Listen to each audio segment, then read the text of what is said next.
Hi, I'm Davy. I'm here to talk about future-proofing your design system as a part of the first ever Harmony Zeplin User Summit. It's an honor and pleasure to be here.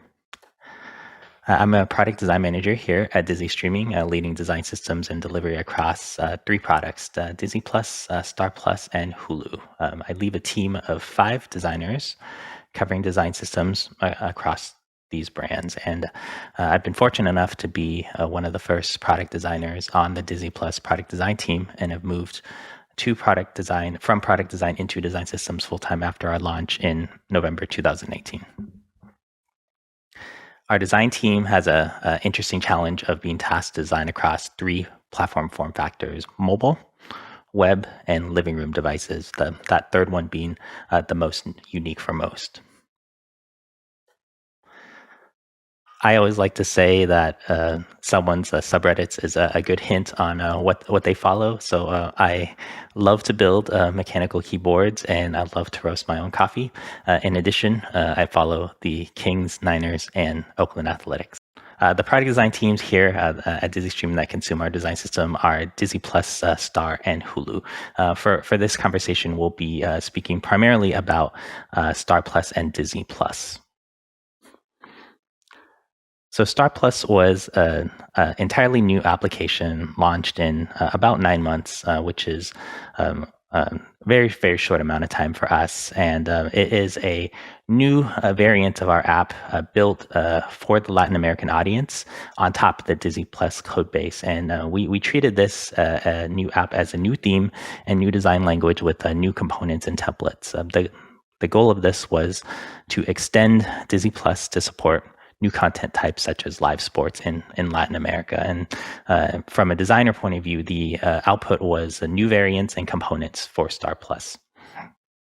One of the major keys to succeeding on this was being able to centralize the color and type libraries and applying any new colors that were in the Star brand into an approved color ramp. So each one of our applications across Star and Disney would have the same tiers of colors, whether that be primary, secondary, accent, feedback, or neutrals.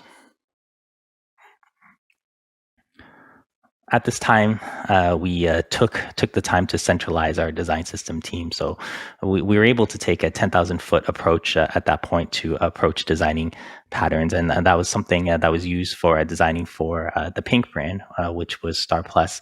And at any point, having the idea that this may be brought back to the blue brand, which was Disney Plus. And Star Plus in whole was the impetus for us diving into this platform agnostic component delivery. One of the other things that moving into the centralized team brought us was moving away from platform leads and towards a design system team that works across all 3 of those mobile, living room, and web platforms. So previously, I was a web platform lead, and I never had the exposure to work on something like mobile. We really took the time and were thinking forward about scaling the team to support even more brands and more platforms.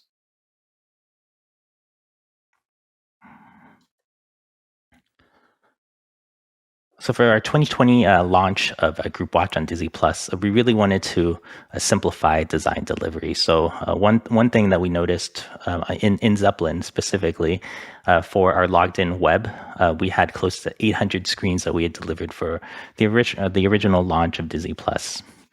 For the Group Watch feature, we wanted to really understand how might we deliver in a smarter fashion. So would we be able to deliver things like components versus screens? Would we be able to deliver templates? And another big question we had was whether engineering looked at all 800 of those screens that we had delivered. So the answer that we found out was not really, not in whole. So we really wanted to understand how can we manage our time as designers a little better. Another thing that we really wanted to understand for this next design delivery was how might we engage better with engineering on design system work. So we had started engaging with our anyone that was interested from like a design system point of view, and formed a design systems council, which I co-lead with a principal engineer. And we try to meet once a week, every Tuesday. And all of those attendees that are in there are design system practitioners, engineering leads, and front end experts that are interested and engaged from a design system point of view. So we have an early place for us to engage and get into the nitty gritty of design system work in Zeplin.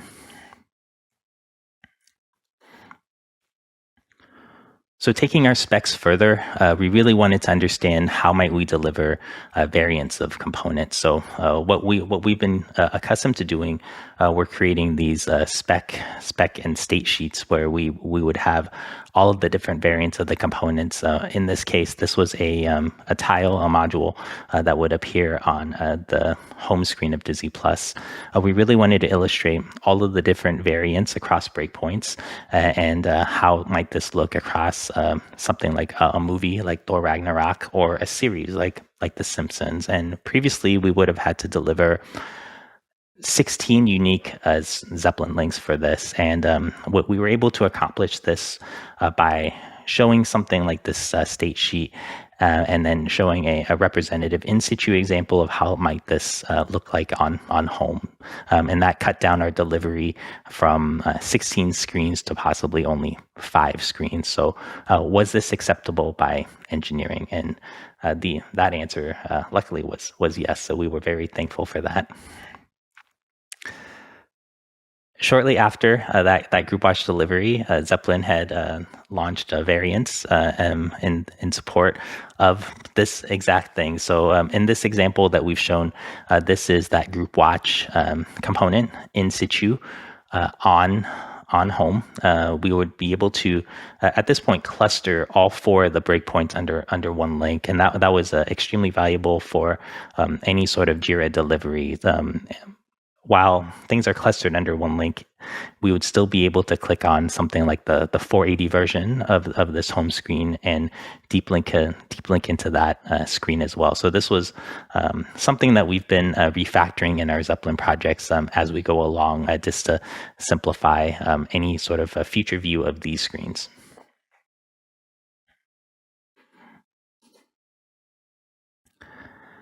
So we think of Zeplin as our design, delivery, and engineering source of truth. We've been using Zeplin for a little over 5 years, all the way dating back to when we were working on the Major League Baseball connected TV app. So we like to think of Zeplin as the final deliverable, the place that holds our canon for engineering specs. And anything that is bucketed into these specific projects that we have are engineering vetted, are approved, and are ready and safe to work on. What we wanted to look at for Star Plus was how can we extend what we have already delivered? So how can we express a design language source of truth? And the style guides provided a way to do that, and weaved in the design tokens and the styles across components, templates, and screens.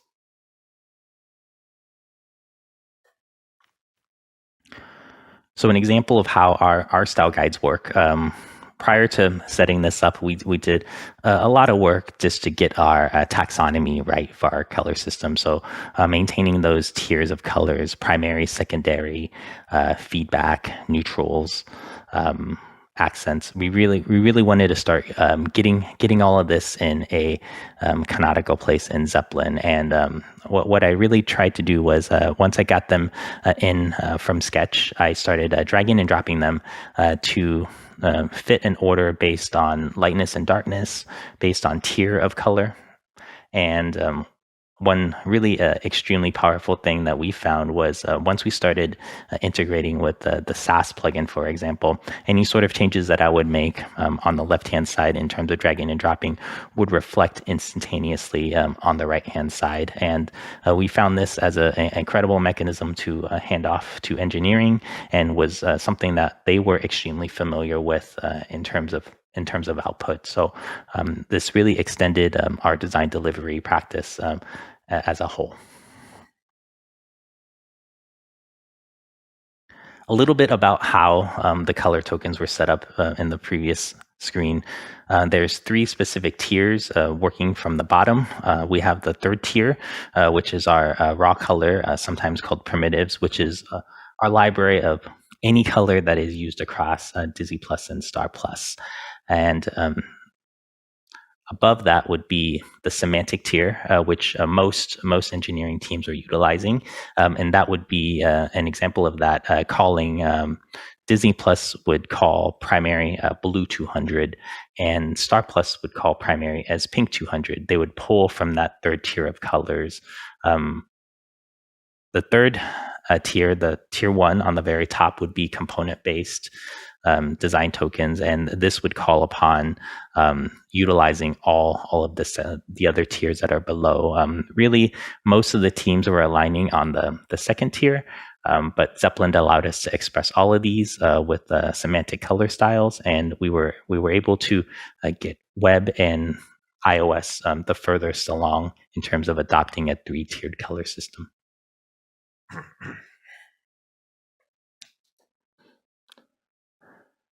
In terms of usage of the style guides, this was a big aha moment for engineering. So as soon as they clicked to inspect a type element, they were able to see that this H5 style was applied, and they were ensured that this was a style that was previously vetted by engineering. On top of that, we would see that any color that is linked to this was also applied. So this is an H5 that has a white common color style applied to it. And ironically enough, in the council meeting, one of the engineering leads had found out that the style guides would be able to output better metadata, and they had suggested us move in this direction. So moving further along the life cycle of the project, it became a really huge QA sort of win to be able to see which things are mapped to styles and which things are tied to loose attributes and not tied to a style. So engineering would be able to spot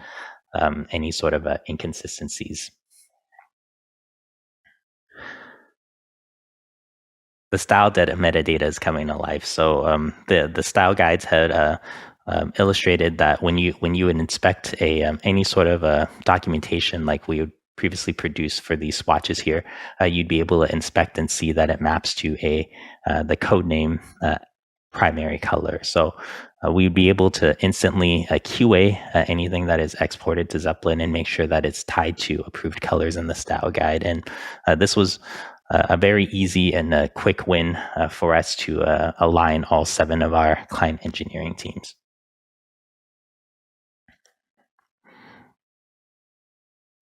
In situ, this was another aha moment for engineering. So one of the major things that engineering wanted to push us on was to make sure that any color that was used in Dizzy Plus and Star Plus would map back to colors that were approved in the style guide. So this included any sort of tints, any sort of shades of colors that were not a part of the original tiers, or any sort of stops in the gradient. So in this primary button for Star Plus, we have a button that is comprised of a Star Plus primary color that goes from the bottom left-hand side to a orange variant of a color that is darkened by an HSL value of a 10 darkness. So we would be able to see any colors that are in the style guide mapped to these specific gradients, which was extremely powerful for us from a QA perspective.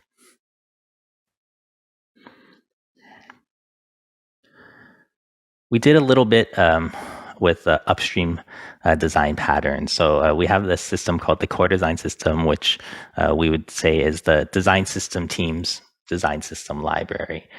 For Star Plus, we would build a lot of our components in here first without a theme. So we wouldn't have any sort of brand tied to it. We knew that it would be intended for Star Plus, but at any point, it could be brought back to the blue brand Disney Plus. So we would design all of these components in a sort of a generic white label fashion to get all of the IA and the spacing and the UX right. We would then, once we got alignment from the feature designers on the UX, we would deliver the components on their own into a Zeplin style guide and check for engineering visibility. And as we get further fidelity with the Star Plus design language, we would then be able to apply the Star Plus theme via like a swap libraries mechanism in Sketch or Figma, and be able to ship something that looks a little more high fidelity like this. So this is what we would consider a fully hydrated screen. This is a screen that is built off of, as you can see on the right-hand side, a reusable component. So we would deliver these tiles and then the carousels that hold these tiles first without any sort of images.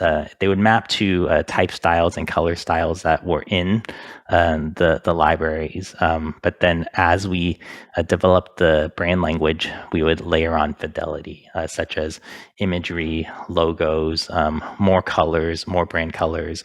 And a big aha moment for engineering was being able to inspect these screens and see on the right-hand panel all of the reusable components that may live across the entire app, so that you really start to see the component first delivery via the style guides immediately pay off.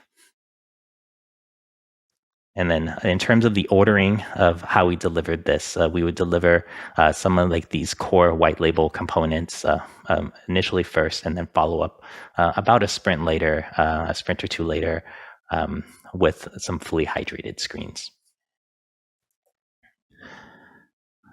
In terms of future proofing, for the future, we deal a lot with file hygiene. So our previous design leads on the Disney Plus side really thought about how might we start thinking about screens a few years down the line. So we've developed a lot of screens for Disney Plus about 3 years ago now. And we're really coming back to the point where we do have this scenario where I'm looking for a kid's version of the home screen. So how might we best organize that? And we found that tags have been incredibly powerful, and then section namings and having great names for your sections of your Zeplin projects have been extremely valuable. Since this is an engineering source of truth, any new feature designer or new engineer may always come into this and see what we have done for any part of the app for Disney Plus. So this has also been being used as a onboarding mechanism for new designers and engineers alike. In terms of our taxonomy that we'd like to align to, one of the previous design leads that we had on Disney Plus started very early with semantically naming all of the different features that we were going to deliver. And we would assign a feature number that was incremented by 10 just to allow for spacing for any sort of future iterations. So a perfect example for us is the details page is one of the most highly iterated features since launch. The feature number is 90. Any subsequent releases of the details page would be version 91 or version 92. And this has been able to scale extremely well in the last 3 years that we've been using this. So what we've been trying to do is replicate this sort of page naming structure in our Sketch and Figma files, and then replicate that in Zeplin. So anytime any designer goes into a specific platform project, they're very familiar with how the house is organized, so to speak.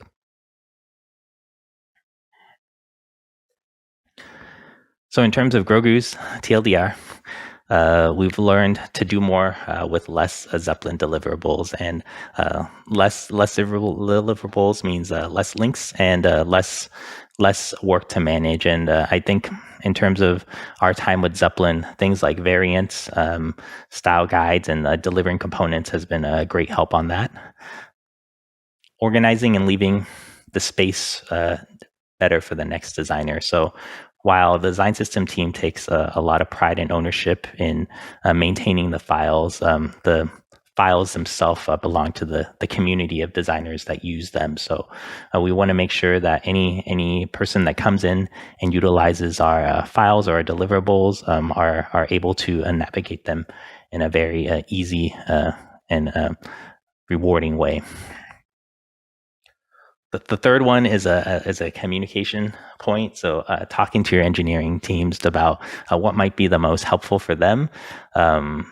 Touching on the idea of seeing what they might need to better do their job. And that might mean a little bit of more simplified documentation, or it might mean maybe they're just looking for something in a style guide that could be quickly referenced. They may not need dozens of screens to complete a task. So thank you very much. I'm Davy. You can follow me on Twitter, and it's been a pleasure and an honor speaking with y'all today. Thank you.